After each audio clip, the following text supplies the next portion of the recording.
कुछ देर के बाद फिर उन्होंने गंगा जी से अपना सिर बाहर निकाला और ऋषियों को सुना करके कहा, शूद्र ही श्रेष्ठ है, शूद्र ही श्रेष्ठ है।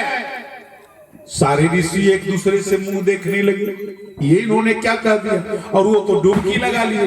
और फिर वो गंगा जी से कुछ देर के बाद अपना सिर बाहर निकाले वेद व्यास जी, और महाभारत पर्व की एक कथा है। तो फिर सिर बाहर निकाले और उन्होंने अब की बार सुना करके कहा, स्त्रियां ही श्रेष्ठ है, स्त्रियां ही श्रेष्ठ है, स्त्रियां ही श्रेष्ठ।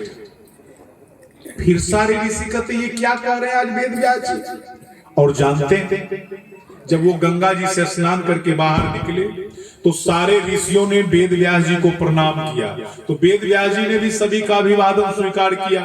तो वेद व्यास जी ने कहा, बोलो आप लोग क्यों आए हो, किस लिए आए हो आप मेरे पास, क्या कारण है, क्या प्रश्न है आप लोगों का। तो सारे ऋषियों ने कहा, मेरा प्रश्न तो बाद में, पहले अभी जो आपने 3 शब्द कहा पहले उसका ही थोड़ा जवाब दे दीजिए, उसी का निराकरण कर दीजिए तो सब ठीक हो जाएगा। तो वेद व्यास जी हंसने लगे। तो वेद व्यास जी कहते, बोलो पहला प्रश्न, मैंने पहला शब्द क्या कहा, तो आपने कहा कलयुग ही श्रेष्ठ है।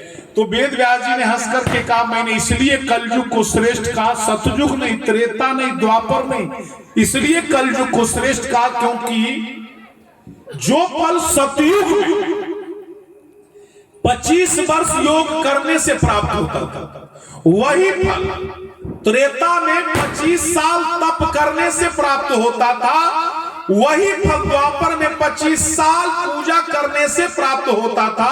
तो जो फल त्रेता में 25 साल योग, त्रेता में 25 साल तप और द्वापर में 25 साल पूजा करने से प्राप्त होता था, वह फल कलयुग में केवल एक दिन भगवान विष्णु का कीर्तन करने मात्र से प्राप्त हो जाता है। इसीलिए मैंने कहा कि कलयुग ही श्रेष्ठ है, कलयुग ही श्रेष्ठ। जो फल 25 साल योग करने से, त्रेता में 25 साल तप करने से, द्वापर में 25 साल पूजा करने से प्राप्त होता था, वो फल कलयुग में मात्र से प्राप्त हो जाता है। इसीलिए मैंने कहा कि कलयुग ही श्रेष्ठ है। तो ऋषियों ने कहा, अच्छा तो आपने कहा कि शूद्र ही श्रेष्ठ है, शूद्र ही श्रेष्ठ है, तो इसका क्या मतलब हुआ। तो वेद व्यास जी ने कहा, मैंने इसलिए कहा कि शूद्र ही श्रेष्ठ है क्योंकि जो ऋषि कुमारों 25 वर्ष गुरुओं के आश्रम में रहकर तपस्या करने से प्राप्त होता था, वह कलयुग में शूद्रों को केवल ब्राह्मणों की सेवा करने मात्र से प्राप्त हो जाती है। इसीलिए मैंने कहा शूद्र ही श्रेष्ठ है, शूद्र ही श्रेष्ठ है। तो ऋषियों ने कहा, आपने कहा कि स्त्रियां ही श्रेष्ठ है, स्त्रियां ही श्रेष्ठ है।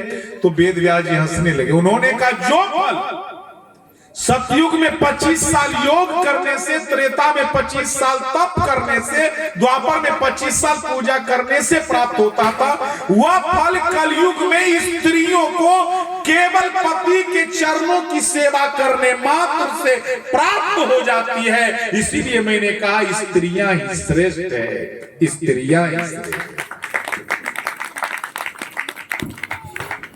अब आप लोग रोज दिन ये नहीं कहिएगा पत्नी